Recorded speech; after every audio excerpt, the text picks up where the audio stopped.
Good evening. Welcome to Sugar and Silk, brought to you exclusively by Ace Podcast Nation. My name is Ben Doughty. My name is Michael Silkolajide. And we are beyond delighted tonight to be joined by former WBC Super Middleweight Champion Davey Hilton. Welcome. Thank you very much. And, hi, everybody. And former IBF Junior Middleweight Champion Matthew Hilton of the famous Hilton Boxing Dynasty.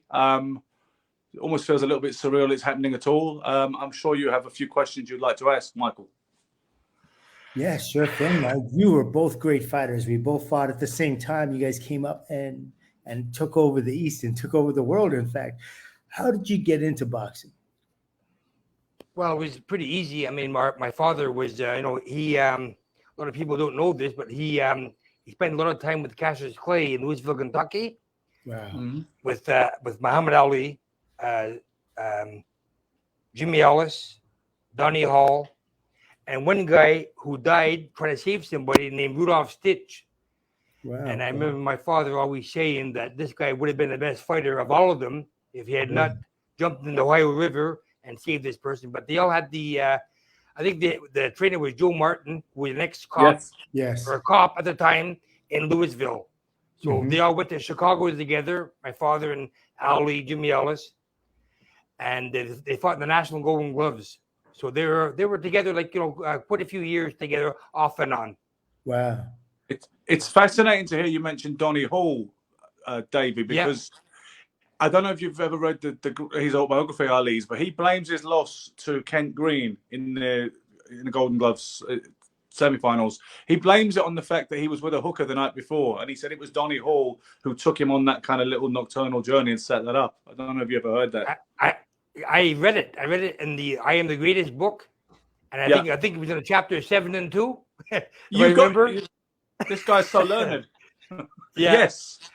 Yeah, and I believe it. I believe it. But my father always said to me that Ali was always like a good amateur, and I do believe when you're young, these kind of crazy things can happen because you go out there and you're undisciplined or not. You want to go out and instead of being disciplined as a fighter, then you with your friends, let's go here, let's go there.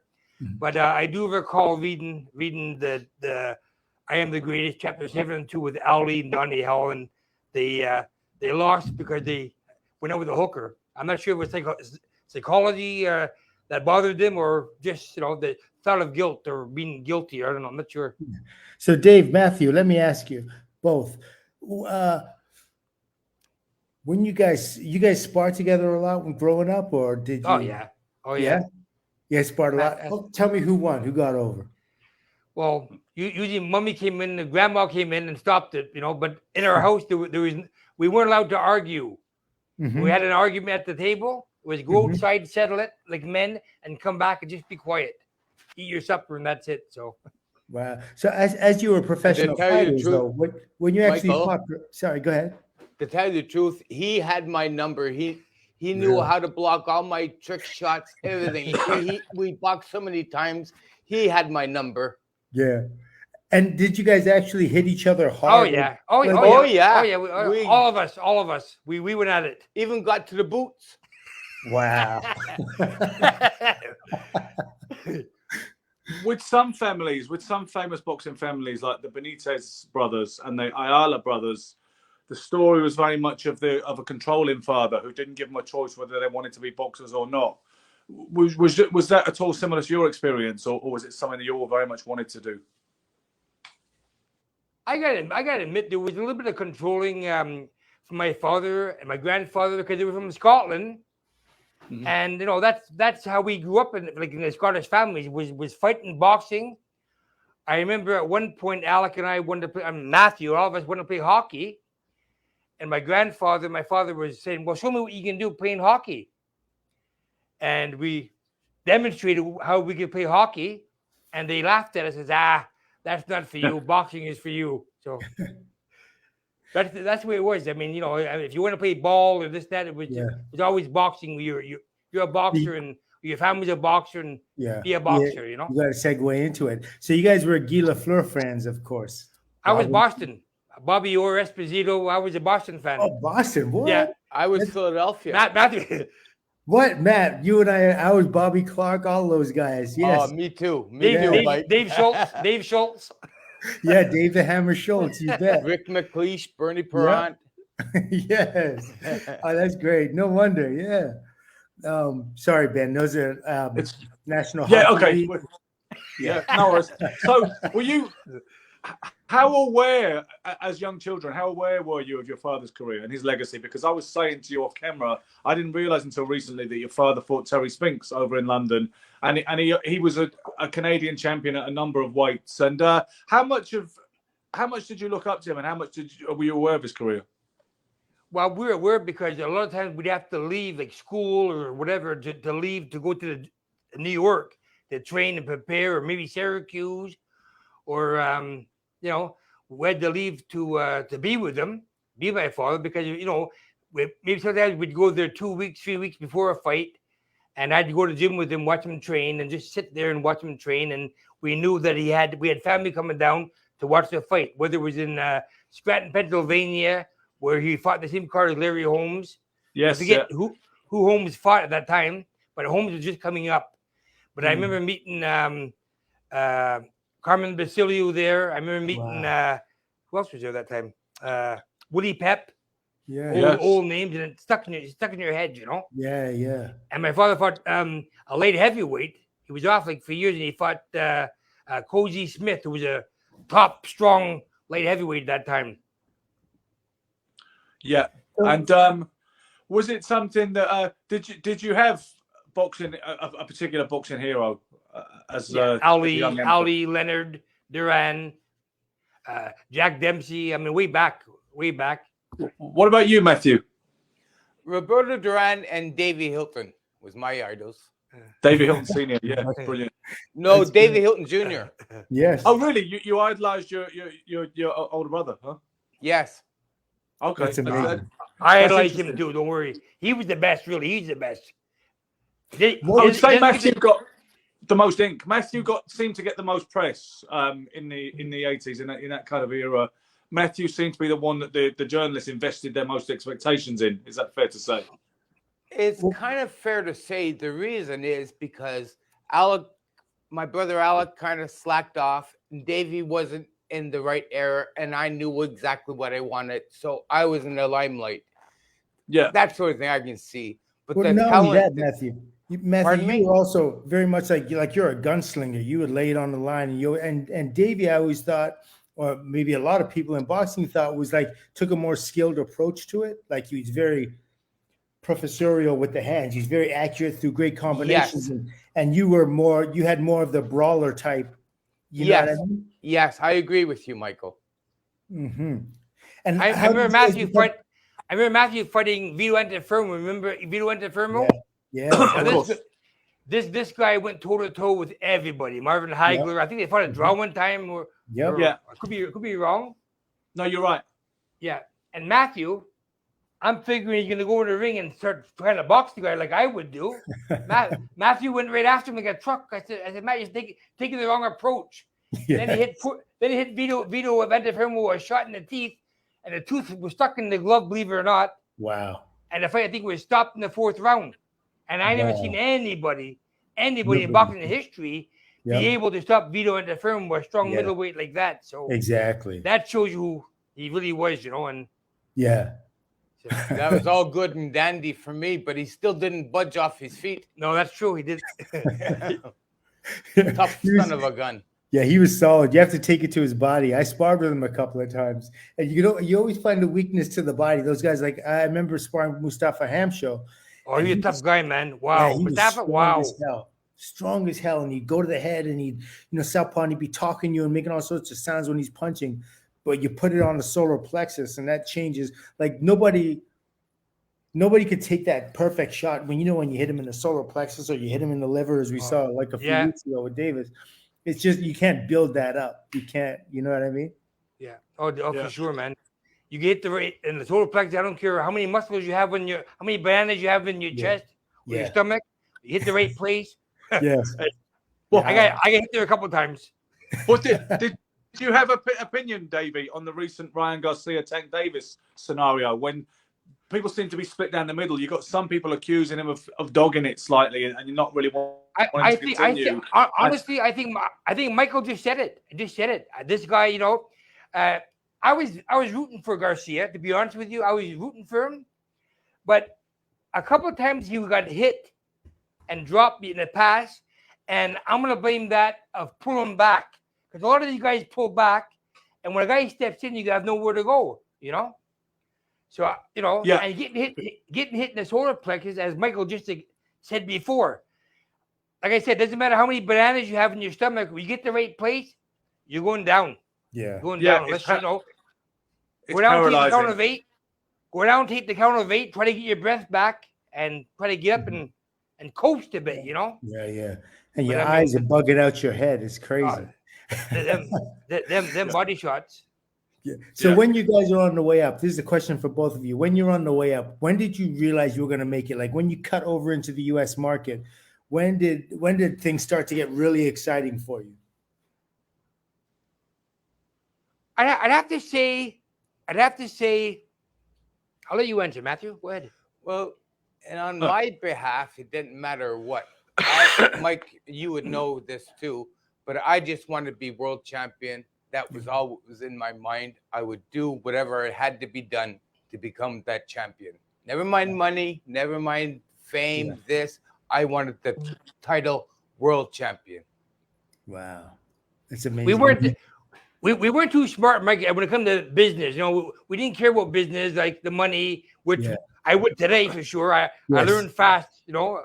Yeah. But them times, I mean, it was just to become a Canadian champion or to get into the top 10. Yeah. You know, that was more important than anything. I mean, we were hungry. We wanted to fight. Is that why fighters are easy to exploit, do you think, Davey and Matthew? Because you're so focused on glory and that aspect of it, you don't understand the business ordinarily. Is that why fighters are often exploited? And do you think that you were? Well, I would say that would be why I, in a sense, didn't do what I was supposed to do.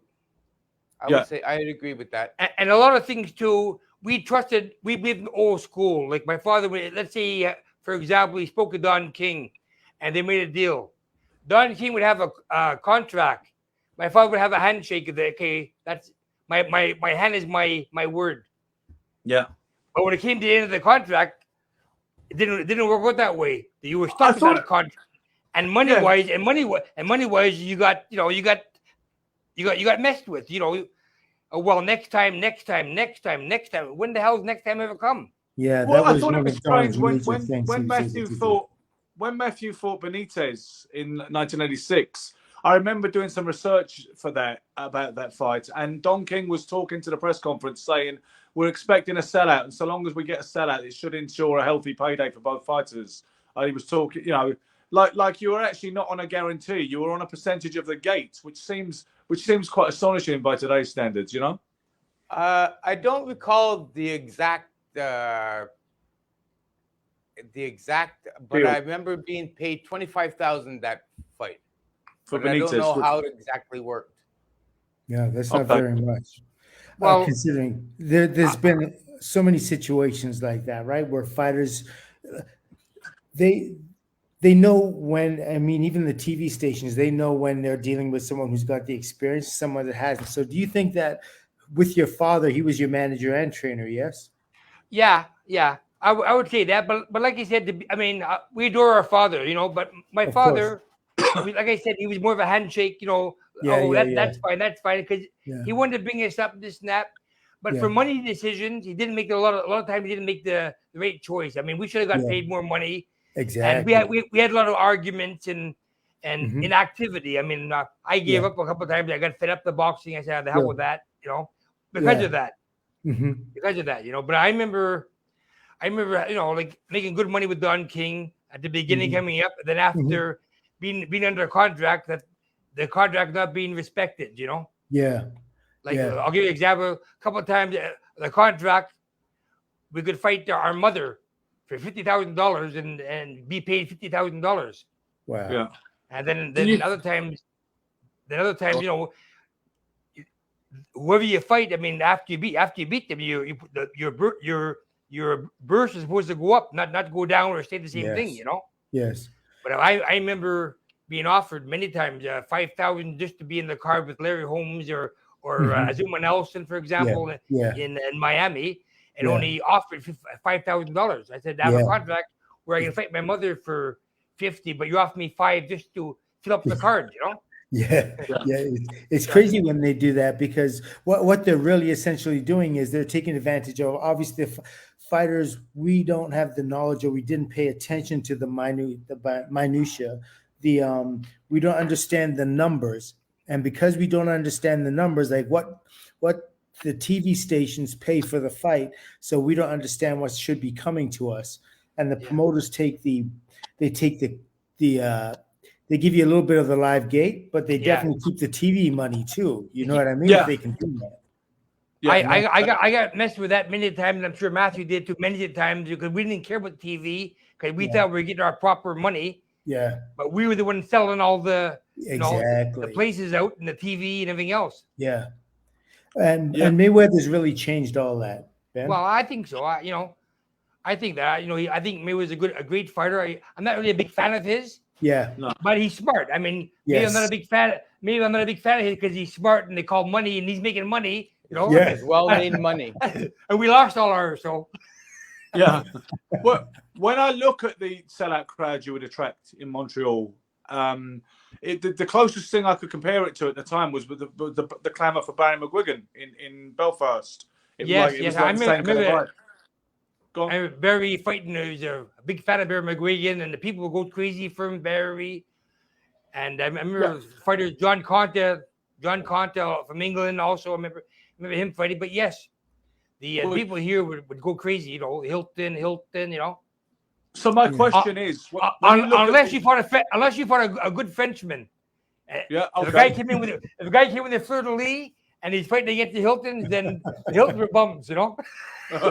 Well, because I know that you were notorious from a young age, because there were 5 of you initially, and 4 boxers and whatnot.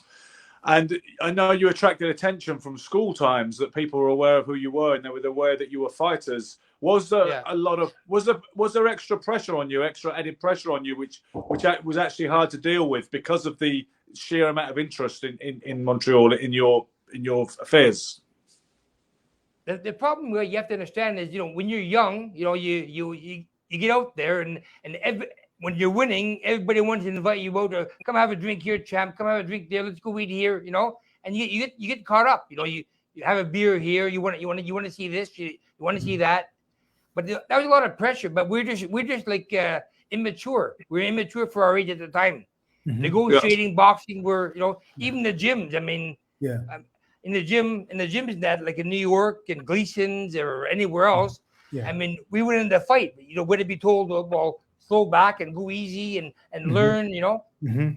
But, so you went to the Gleason's by Madison Square Garden. You guys used to go there? Yeah, Gleason's. We went to the Catskills. We lived with Mike Tyson with Customato for How was that? Yeah. How was that for an experience? Because Mike was pretty intense with his training. You were there with when Customato was with him? Yes, Customato and Mike. Mike was only a kid them time. Like I think I'm 3 years older than him. Yeah. So I'd be maybe 19. Mike was probably maybe 16, 15. He was here when you fought Mario Cousin. When I fought Cousin for the championship, he came here. We brought him here. Oh, nice. And I think it's comical with the poor old man Customato, who's a great person. Mm-hmm. He would never fly because he was terrible. He said if God wanted him to fly, he would have given us wings, Yes.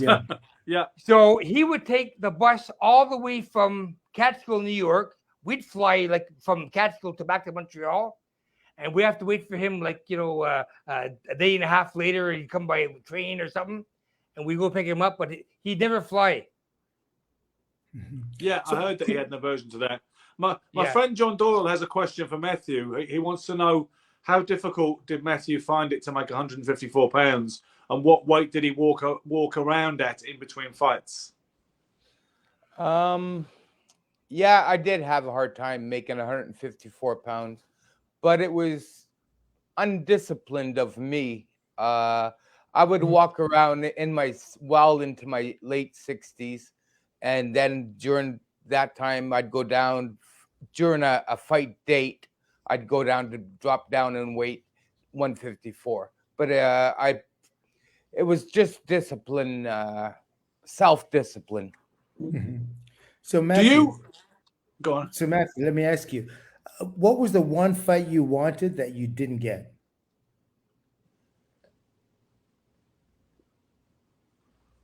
I can't really say, Michael. Maybe Leonard. Maybe Leonard. You're right, but it Was doesn't there- stand out there. Was there any prospects of a Roberto Duran fight for you? Which Yes, would have been there was. incredible. Yes, there was, Michael. And That that would've been- actually that was high on my list too. But it was kind of difficult. Well, you would know too, Mike. But Mhm. I'm fighting almost my idol. Yeah, of You know, course, so yeah. it's a very, very delicate situation. So I'm Yeah. glad that never happened. Yeah. But once you Benitez is step- my idol too. Benitez was my idol too, and you knocked him out. Well, I didn't Yeah. care about him. Who Benitez? Yeah. Yeah, I love Benitez, and when he was coming up, I love it the way he fought. yeah, The he was- radar, Al Radar. Matthew, how good was Benitez still when you fought him? I know that he'd seen much better days, but to me, that was his last decent performance against you, and he still looked like he had a few tricks left when you fought him. He had a few tricks left. I mean, if I didn't get him in the 9th round, the fight was either way. It could have went either way. So it just during the ending of it that I started getting to him. I guess his legs was letting out and he was playing on the ropes too much. So Yeah. I was lucky, I guess. Yeah, but don't forget, Matt, Benitez was just coming off a five fight winning spree. He was undefeated. Yeah. I mean, He just beat this. no matter how good he was in shape or not prepared. You I mean, remember him, Mike, Kevin Moley? Oh Yes. yeah, Kevin Yeah. Molly, He yes. just finished beating him. Yeah, that I was remember. beautiful. Actually, that was Benitez's last glory moment when he was just being brought in as the opponent at that point, and That's he stood right, Molly yeah. on his head. He got decked in Yeah. the first round, and then after that, he couldn't put a foot wrong. That was like a Exactly. throwback I'm sorry. Benitez. You know you're boxing. I'm sorry. What do you know? Excuse- Yeah. I was asking Mike, but you know you're boxing. Yeah, a little bit. Yeah, but I wrote a book about Wilfred Benitez. Oh, okay. So that's why I looked into certain things, including Don King saying, well, as long as we fill up the arena, then maybe Matthew and Wilfred might get paid tonight. You know what I mean? It was, that's how I came across that logic. But Oh, actually, before we went down to the Catskills with Tyson and Customado, Benitez was staying in the house. He was training down there too. you were there that same time because did No, you hear? just after we came after. Just before us. I It's mean, not- Benitez was there just before us. Yes. It's not very edifying, and I'll be tactful, but there's a story in the Pete Heller's book about Mike Tyson when he says that the Benitez clan were ejected from the D'Amato household, essentially because... But there was a few things that we heard why, and I Go on. don't, you know. Yeah, it was basically very little respect for personal hygiene and That's house right. rules, shall we say? Yes. Yes.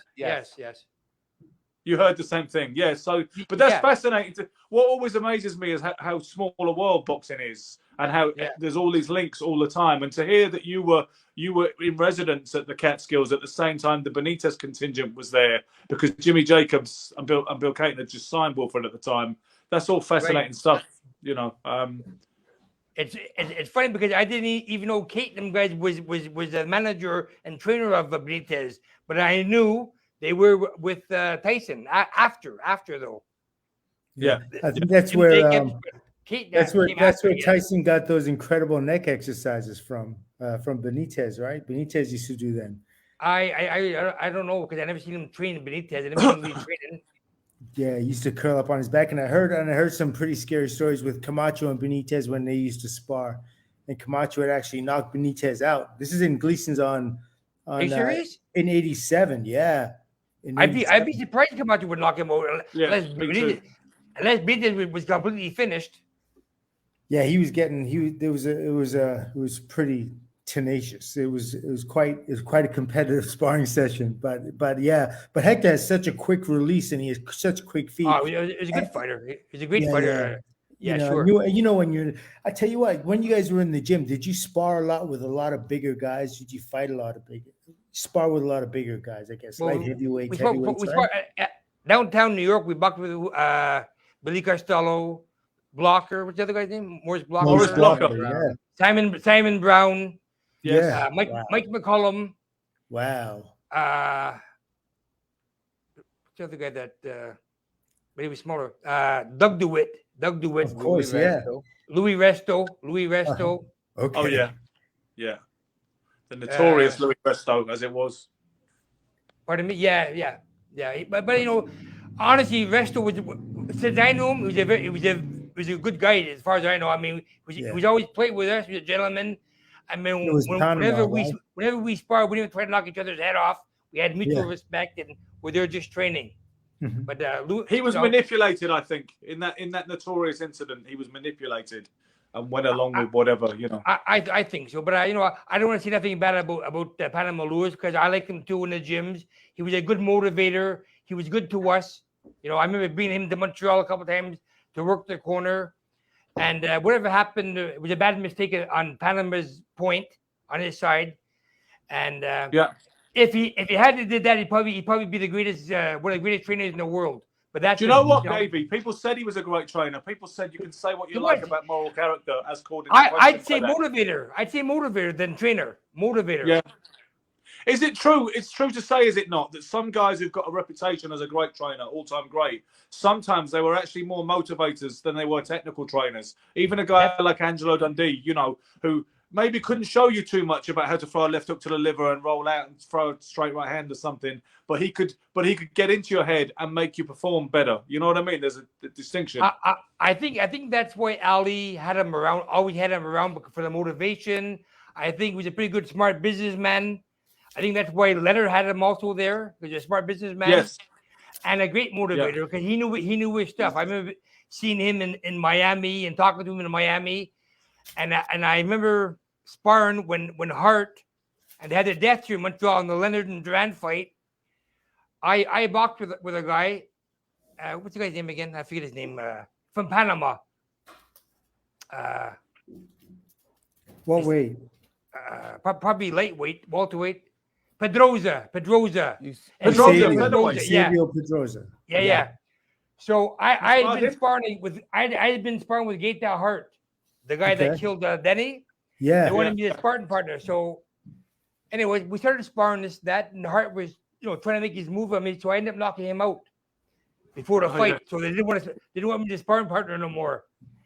And Pedroza saw me sparring and wanted to know if I'd do a couple rounds with him.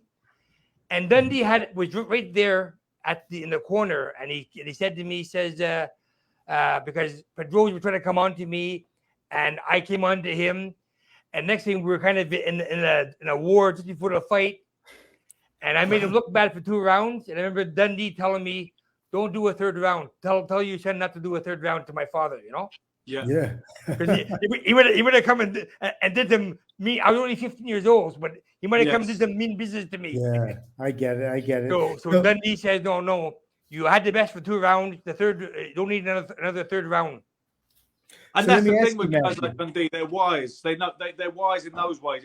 Even if they're not brilliant technical trainers, they really understand things. Well, Angelo has a great sense of the moment. I think that's one of Angelo's strongest points. He can help you in the middle of a fight if you can't figure something out. But he's generally he's like a field general. He's not going to do the fighting for you, but he certainly knows. Well, he's seen so much. Even as Mike's saying, even a fight with Ali Sonny Liston. Yes. They say that Dundee pushed him out because he had the liniment in his eye the first fight. Yeah. And imagine you can't see in a fight a bull like Liston. Yeah. And you know, and your eyes burning, you know? Yeah, it's a scary proposition. Yeah. So apparently Ali said, "No, take the gloves off. Take the gloves off." Yeah. And he cut Ali's gloves to give more time for the thing to clear up, you know? Yeah. So that's smart. Tell me what is. You're absolutely 100%. I think we might be mixing 2 stories up there, because he supposedly cut the glove against Henry Cooper in 1963 at Wembley because he got knocked down in the 4th round. Oh, maybe I mix it. Well, Yeah, Ali wanted okay, to quit. David. Ali wanted to quit, maybe. Yeah, maybe Ali wanted to quit or something. But Yeah, he wanted to quit against Liston. He said, Yeah. supposedly he said, Angie, cut the gloves off, show the world some wrongdoings going on. And he Oh, I said, thought it was this is Liston. the big one. I thought it was listed. Okay, I got it It wrong. was Liston. No, it was Liston. It was Liston that he pushed him out and said, no, this is the big one. You've got to go. But not- there's a but not rumor cut that the he cut the gloves. gloves against him. Right. It's okay, Dave. You know what? We're forgiven that because we've had our brains bounce for a living. So there's stuff like that. It's just you can skate on it. Matthew, my friend John Dawler just mentioned that you were lined up to box Donald Curry. Potentially, you were lined up to box Donald Curry at one point. If Curry had have, he says if Curry had have got past his number one contender, John Mugabe, at the time, but Curry avoided Mugabe, as far as he's concerned. But did you think Curry was on your radar, Matthew? I think he was more on your He radar. was on my radar. Yeah, I wanted to fight him. There was nothing really more Yeah. with me about Curry. Yeah, I was supposed to fight Curry. Welterweight, right? Welterweight, yes. Yeah. Okay. And why did it not happen? I'm not sure what happened with that fight, but I was supposed to fight Donald Curry. I mean, I was looking forward to fight him. I To think tell you the truth, Mike, I think he got knocked out by McCullum. Oh, Yeah, okay, yes. but at that point, he was a light middleweight because, he was challenging for the WBA light middleweight title, having moved up from welterweight at that point because he just got beat by Lloyd Hunnigan, right? Right. Shortly before that. I think it would happen. The same thing. I was supposed to fight against Aaron Pryor. Yeah. And I had been sparring with some guys in the gym and this and that. And Panama Lewis was taking care of Pryor, saw me training and said, "Don't fight him." And and King offered $1 million. That's the first time I can say I was ready to make money. Yeah. And Pryor pulled out because Pryor had some drug problems. I think I mean, Yes. So you don't blame Panama Lewis at making him pull out of the fight, because I mean, it would have been a hell of a fight between him and I at that time. But if the guy's on drugs, this and that, and having problems, well, I feel that Panama Lewis made the best decision. Yeah. Well, let me ask you, Matthew and David, separately. Both of you answer the question, please, when one's finished. During your fight career, when were you the happiest? Me personally, Michael, is when I got my goal, being champion. Yeah. You never were happier than that moment. Never. Can you remember some of the things that you did, or can you take us back to the feeling that you felt? It's kind of hard. You got to live it. I mean, ever since I was a little kid, I've had 106 amateur fights, Michael. And every night I say my prayers at night, and I want to be world. And I ask the Lord if He can help me become world champion. And that day that I become on June 27, 1987, world champion. Yeah. That was my life. Yeah. I didn't care about money. Yeah. Which I should have, but I didn't. In retrospect, yeah. your reign was, when I think of what a good fighter you were, Matthew, your reign was shorter than it might have been. Do you look upon that with some sense of regret? It was a great fight with Robert Hines. It was a classic that you got the short end of. What do you think about that? Yes, I got so much regrets that I didn't do proper things. When I lost the title, when I lost my first fight, I lost the will to come back and be a fighter, which I should have been, but I didn't. I lost everything, and I didn't want to be there anymore. I just going like that was the end. Yep. You felt it's like a shame because I was a young age too.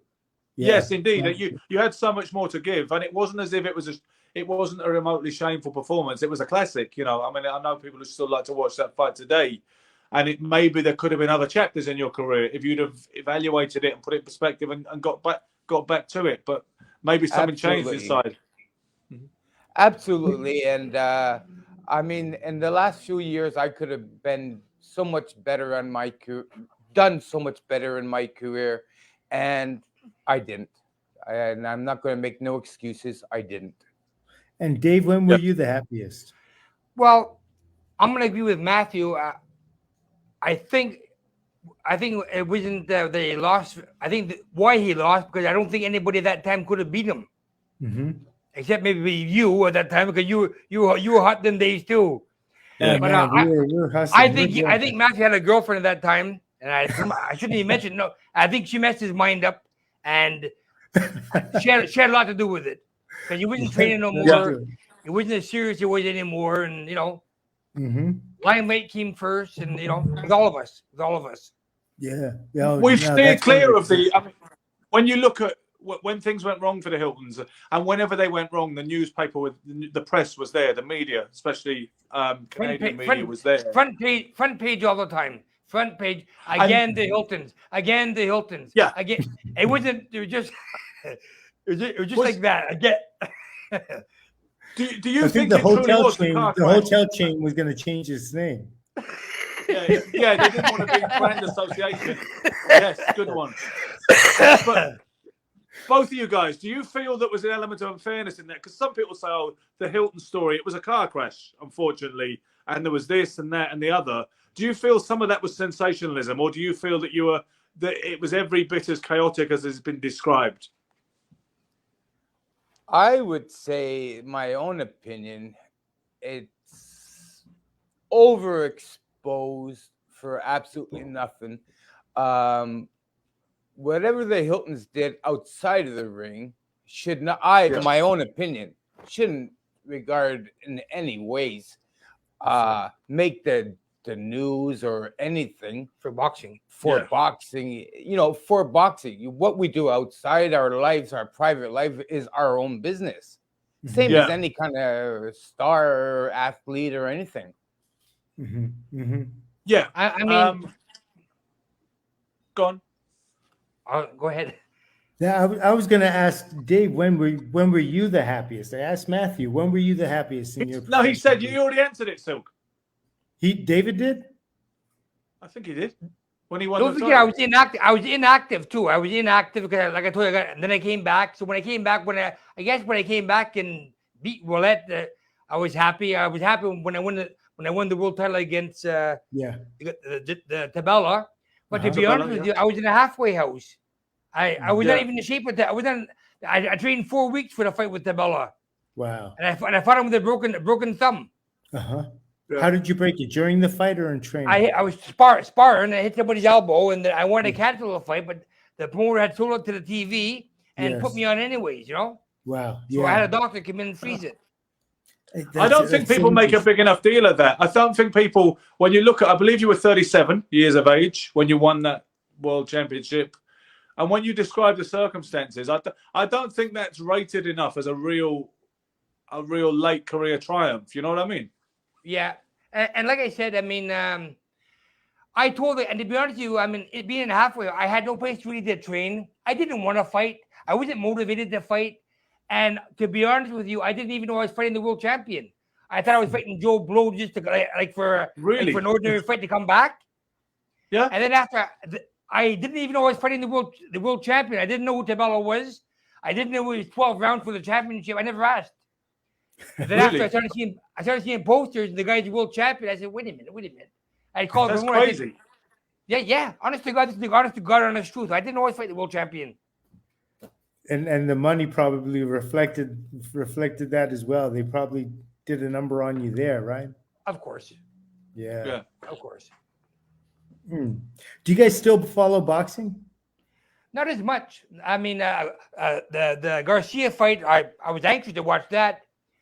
But, sometimes after all the things that happen to you and all that kind of thing, you get a bad kind of taste in your mouth. But big fights I watch. How about you, Matthew? I'm the same as Davey. The big fights I'll watch, but just not by being a big fan. If it's a big fight, I'll watch it. That's all. Neither of you are like, I watch old fights. I'll watch old fights. Yes. Oh, that's cool. Yeah, that's cool. But you're not you don't voraciously follow it. Like, remember when we were coming up, you knew who every fighter was in every division. Not even close. Every fighter, you know how to be careful. You better be in shape, or you better not. Yeah. If you're in shape, you're in trouble. No, at all. I don't think boxing is the same thing as it was before. Yes. No. Because they don't make the fights, right, Davey? Because they won't make the fights. They have too many Mickey Mouse crap. Pardon my expression, crap. These exhibition things, which it looks like fake. Look like wrestling. Yeah. Turn on boxing into wrestling. It's true. It's true. Although I don't know if anything. Whenever boxing's mentioned, as long as it remains relevant, it'll always be. But the quality of the fighters themselves don't seem to be the same. They don't pay the same price.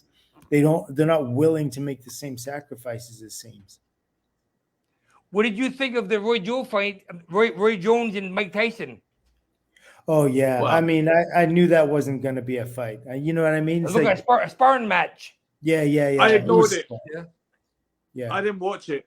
Somebody told me to watch it, and I watched one round of it. But listen, if Roy Jones, if I was in a gym in the States or whatever, and someone said Roy Jones and Mike Tyson are going to have a move around, I'd be like, God, I bet at what time? I better get there for that. I would want to see that. But to make it more than that. If you went back 10 years ago, then I'd say, hey, come watch Roy, Yeah. But if you went back 10 years ago, I'd say, come watch Mike. And if Roy did not get hit. Yeah, exactly. But, no, you kind of knew. I didn't deny them making their money because they've had such incredible careers and long careers. And I'm like, okay, milk it any way you can. But the way they were trying to sell it, they're trying to sell it as something real. Like people were coming to me and say, oh my God, Mike Tyson and Roy Jones are going to fight. And I'm like, yeah, but not really. You know what I mean? But I didn't deny them making their money. They deserve that. They've had epic careers. They're all-time greats, both of them. But, everybody has to have their chance. The up-and-comers today who are coming up, let them make their money, Not us old guys come back and say, let's make some money and I'll dance with you 3 rounds. Yeah. Well, John Doyle has mentioned as well that after beating Tabila, John says that you should have fought Steve Collins, really, after that. Was that something you were ever aware of, Davey? That was a possibility? I know Steve Collins is a good fighter. He's a great. I would have fought anybody, to be honest with you. I'm not bragging, but I would have fought anybody. Especially when I was in shape. But a lot of times I just got fed up too. I got fed up with the boxing scene, and there's a lot of things. I had a lot of things in my mind. A lot of things in my mind them days. Yes. Well, I mean, obviously, I know certain things that happened, and there's certain things, David. I don't want to discuss them unless you do. I don't mind at all. Like I said, I'd rather save it for the book because I want to start writing the book too. But there was a lot of bad things also. You talk about my marriage and Gatti, who's my brother-in-law. We're the one that brought Gatti down to New York. Arturo Gatti. We brought him up. We trained him, and we brought him down to Jersey. But people don't know that. Those guys, they did. Yeah. We brought him over there. Mary Costa in New York was our friend, Yeah. Panama Lewis was our friend. Yeah. A lot of times, Orwell, Don King training camp, we had Arturo with us. We had just to bring him so they can even watch the training, be with us, hang out, Yeah. Because that father was pretty violent, and I should protect him from the father. So, I mean, there's a lot of things I want to go into, a lot of things I don't want to go into, I mean. So Dave, tell me something about the Arturo Gatti. So he had his amateur career in Canada, right? How expansive was that? Was it a big amateur career he had? Well, I know when he went to Ireland, he got knocked out in Ireland. Yeah. Moy McCulloch. Yeah. McCulloch knocked him out. Yeah. He stopped in 2 rounds. Yeah. After that, he come to the gym with us. We bring him to the gym. I'd bring him to New York. We're training out in New York in Ringside Gym. Yeah. And I brought his brother there. And then slowly he started coming up. I made him sign with my friend, whose name is Pat Lynch, who I used to hang with them days. And that was basically just so he wouldn't get messed with, don't sign with this guy. Just sign a year and see how it goes coming up. See how you can bring your career coming up. And they got along good. He started making money.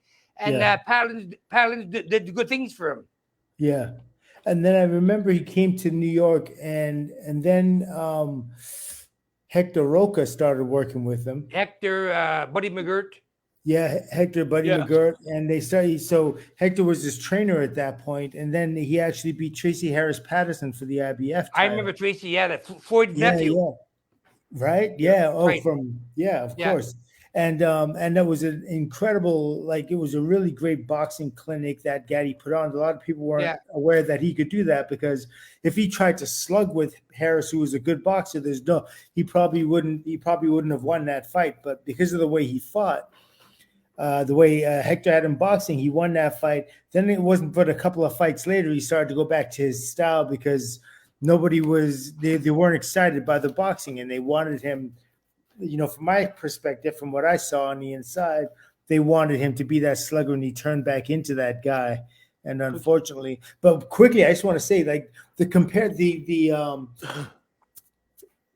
both Matthew and Arturo, you guys had such a similar way of fighting, the way you guys let your hands go, big punches, everything. You know what I mean? Gaddy couldn't punch nearly like Matthew could punch.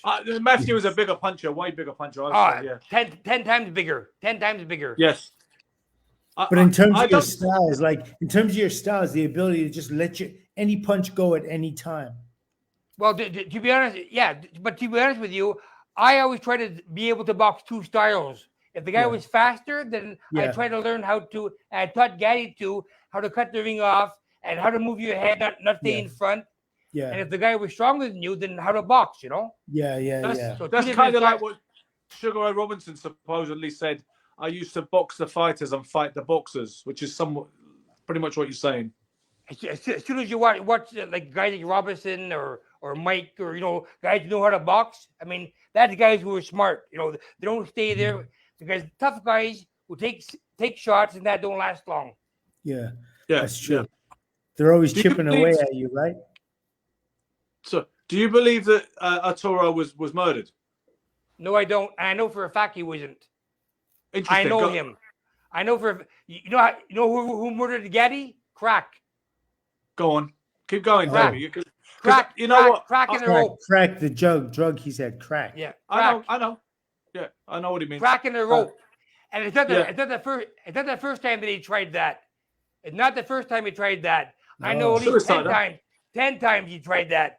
And one time pronounced dead, overdose. Wow. Another time he jumped out the window. So you believe it was suicide? Absolutely. I know for a fact it was. Well, that's so did his family. The only thing after was the family was trying to get all his money. Trying to get all his money off him, And the wife, like I said, lives over here in Montreal. He gave her the money. He said he just married her. They were like almost on their honeymoon. So Yeah. Mm-hmm. So I mean, she deserves the money. I mean, it's not like she's hiding. I mean, right now she still lives in Montreal. So if she murdered him, why would she go back to the guy's hometown, the street where he lives, and still live here? Wouldn't she be hiding somewhere? Do they have children? Yeah, they have. Yes, Arturo Jr. Yeah, Junior. But he had a kid with another girl too, because his ex girl before Amanda, she was Brazilian too, but she couldn't handle the bullshit. She just left him. That was it. And then he met the second girl, Amanda. Yeah, I'll tell you something, Silk. I'll tell you what, Silk. It's going to be very hard not to cut this bit up as an exclusive. Even though we're not into sensationalism on this show, we want to talk boxing and we want to get to the heart of the matter. But I think I love about Davey is he's so forthright. I mean, the answer you get to a question like that, it's going to be hard not to use this little segment because that's the first time I've heard a boxing person say categorically no. It was a suicide. Interesting. Yeah. His own brother said it on TV or what's that program comes on? Fifth Estate. Yeah. Both Pat Lynch seemed to be of the opinion that it was more nefarious and that he would Pat Lynch and everybody else wanted Arturo's money. The money he had left. Yeah. Wow. That's what they wanted. That's the truth. I don't care what Pat Lynch or anybody else says. I mean, I know the guy. I raised the guy.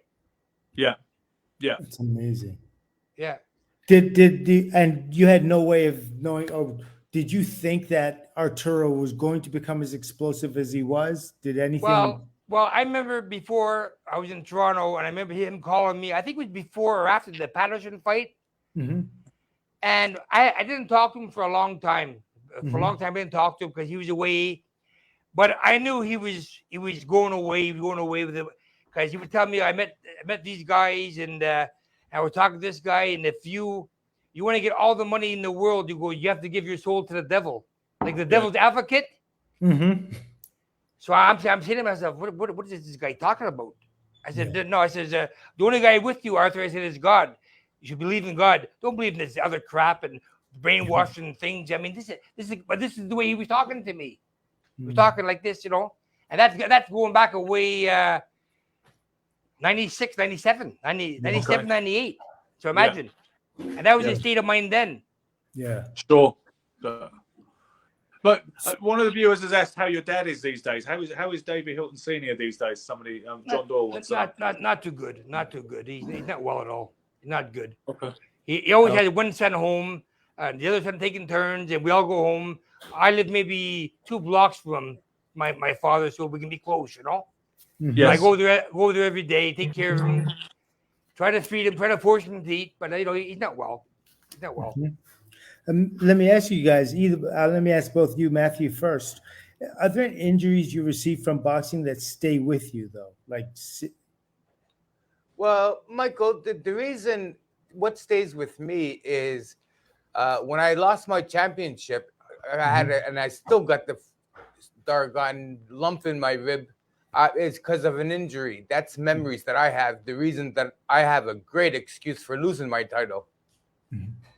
The biggest regret. You said, what was it? What your rib? There was something happened to your rib. He had a floating cartilage before the fight when he fought Robert Hines. Yeah, that's one of the most painful injuries. He wasn't supposed to fight. He was told not to fight by my father. Yeah. But the money was good then. It was not bad. Yeah. No, torn cartilage, a lot of people don't understand. That's one of the most painful injuries you can have in boxing. It's actually worse than breaking the rib, the torn cartilage. Yeah. And it like affects being stabbed by a knife. Say what? Sorry, say that again. Like being stabbed with a knife. Yes, yeah, absolutely. And every time you breathe, every time you expand, you feel it. Every time you move, try to punch or even defend from it, it hurts. Everything you do, if you move your core, it hurts.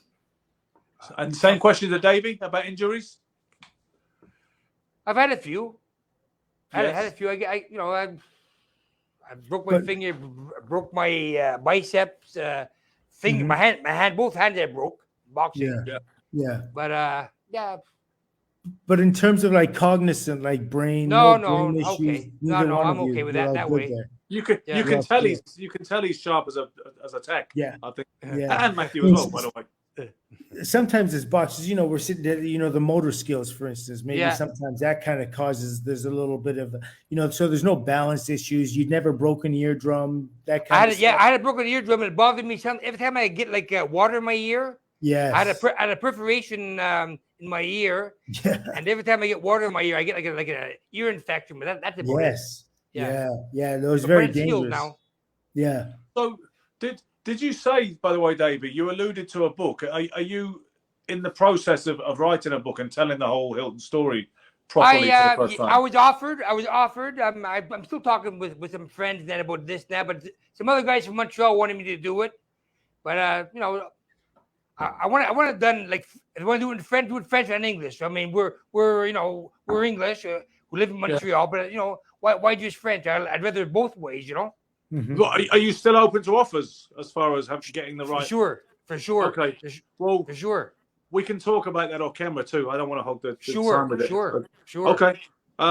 That's interesting too. So we're doing pretty good here.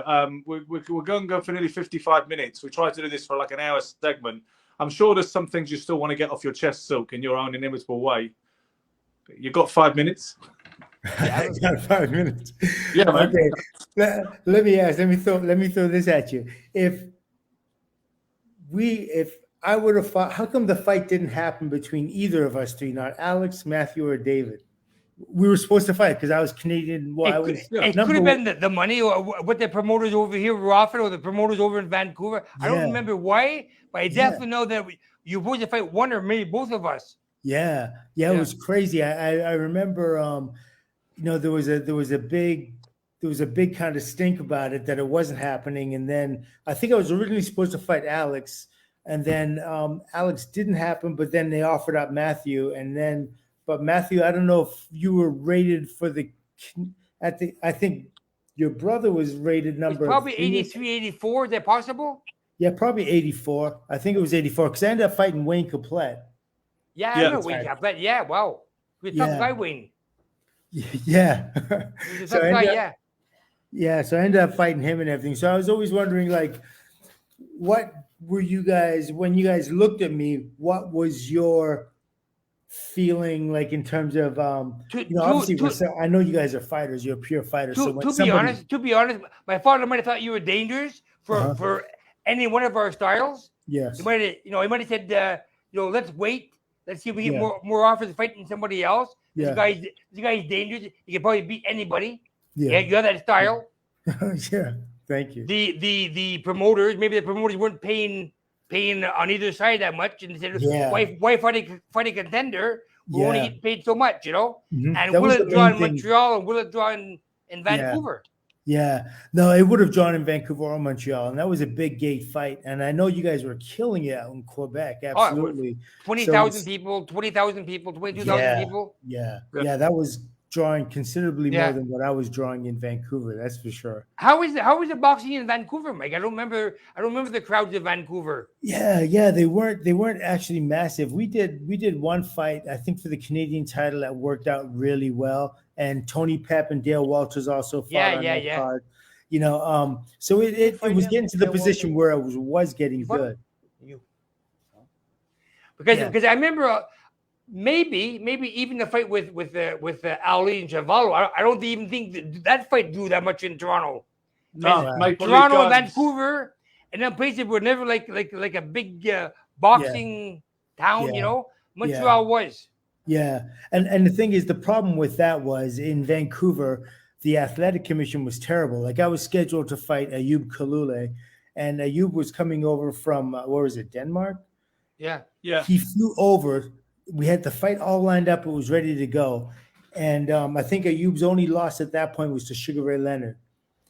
I was supposed to fight him. They pulled the fight. The athletic commission said, "You know what? They just had a problem with my dad and with everything we were doing there." And that's when we immediately picked up and we moved to Atlantic City. We moved to the States strictly. I didn't know you moved to the States, Atlantic City. Yeah. That's when I fought Curtis Parker and James Green and those guys. Wow. I stayed over there, but it was definitely because of that.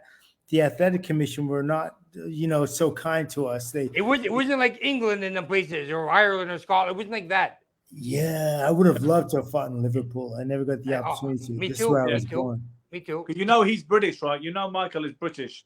No, I didn't know that. That's where I was born. He is. Yeah. No, I didn't know. Which are you guys? Because you guys are often referred to as travelers. Like the same way that Tyson Fury is from a traveling background, and so is Billy Joe Saunders. Is there an equivalent? Is that equivalent to your upbringing? Scottish traveler. He's Irish or English traveler. We're Scottish, and we're way before him. So we're fighting and we'll way before him to Tyson Fury. Yeah, Stuart clan, right? Stuart and Hilton clan. Yeah. That's amazing. There was like four. You have maybe 4 or 5 first cousins, second cousins, all different names, but they're all related to one clan or the other. Yeah. Okay, I have a very important question. This is more fashionable. It's a more fashion sense. You got to get a fashion sense in here. Matthew, you always fought in the tartan, and David, you didn't. What happened? Well, over here, you had like a lot of Irish guys that my father hung with over here, and and that drew a lot because a lot of the Irish would defend us. So some guys say, "Oh, you have to wear the green trunks for us Irish guys." And they were big supporters over here. Yeah. But so you were ticking the boxes. You were ticking those boxes. Matthew had the Scottish lineage covered, and you were covering the Irish. Yeah. Oh, that's pretty clever. But Matthew, you fought in the tartan more than anything, right? In the kilt colors. Yeah. Well, because I the Royal Stuart tartan is the tartan that I had, and because I'm very proud of my heritage. Yeah. So I wore that. Yeah, we're all part of our heritage, but a lot of supporters we had in Montreal were Irish backers too. I mean, they'd come and buy tickets, buy 20 tickets, buy 30 tickets, off you to a pub after, or a party after. So that's where we hung. Wear the green for the Irish, so like that. So you guys, back in the day, Davey, you used to beat Matthew. What if you guys were getting to the ring today? Like today, what would happen? How would that go? I'd tell him, please don't hurt me. I'm older than you, and I have gray hair. Look at you. You have all you. Yeah. All you need is love. Yeah. Well, guys, Matthew, what do you think, Matthew? Pardon me? What do you think? What would happen if you guys were getting in the ring today? I just wouldn't get in the ring. With Davey, though, just with Davey. No, I know. I'd get in the ring to shake his hand. Yeah. Oh, it stays with you, I guess. Dave, you did a great job because You know, Mike, you know how it is to be boxing? I've never, touch wood, I've never been hurt yes in the ring in my life. I've never Wow. been wrong, hurt to the body. This son of a gun, I got more than nice words to say about him, but I can't say it on air. But he's the only one that ever hurt me. Yes. He hurt me, either rung my bell or a doggone body shot. Wow. Yeah. And he rung my bell several times. I can say the same thing. I remember one time he was knocking everybody out, and my father was sending everybody home because he was knocking all the sparring partners from Philly or New York So the one day he had no sparring partner, and he's about to fight Drayton. Wow. Yeah. So he says, my father says to me, will you go in the ring, do a couple rounds with Matthew to help him out, just box nice. Yeah. So I'm boxing nice, and Matt's boxing nice, and that, and Matt's girlfriend came in, and all of a sudden I see bombs coming, and I'm trying to duck and I'm trying to get away, you know. So I pull back. He's threw his body shot. He's one of his nuts. So I put my hands up. I let him punch. Yeah. I said, that's okay. Finish my training. I go home, went to bed, and at 3 o'clock in the morning, it started. Pain here. Oh. Yeah. 3 broken ribs.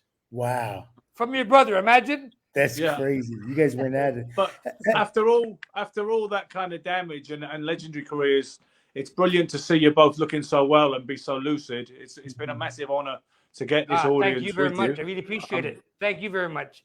Unbelievable. We can have a little chat after this is finished, but I'll close it for the ladies and gentlemen, and we'll say goodbye properly. But Matthew and Davey Hilton, thank you so much for joining us for what's been a legendary episode of Sugar and Silk. Thanks for your part in it too, Michael. Thank you. Pleasure doing with Mike. Mike's we idolize him too. He was a great. So do I. Great thing for boxing. I used to idolize him before I started doing a show with him. But anyway, guys. Me too. Guys, tune in next week. I can't promise you we'll top this week because this is an extra special. But thanks to Simon Willis and Ace Podcast Nation, as always, be lucky and keep punching.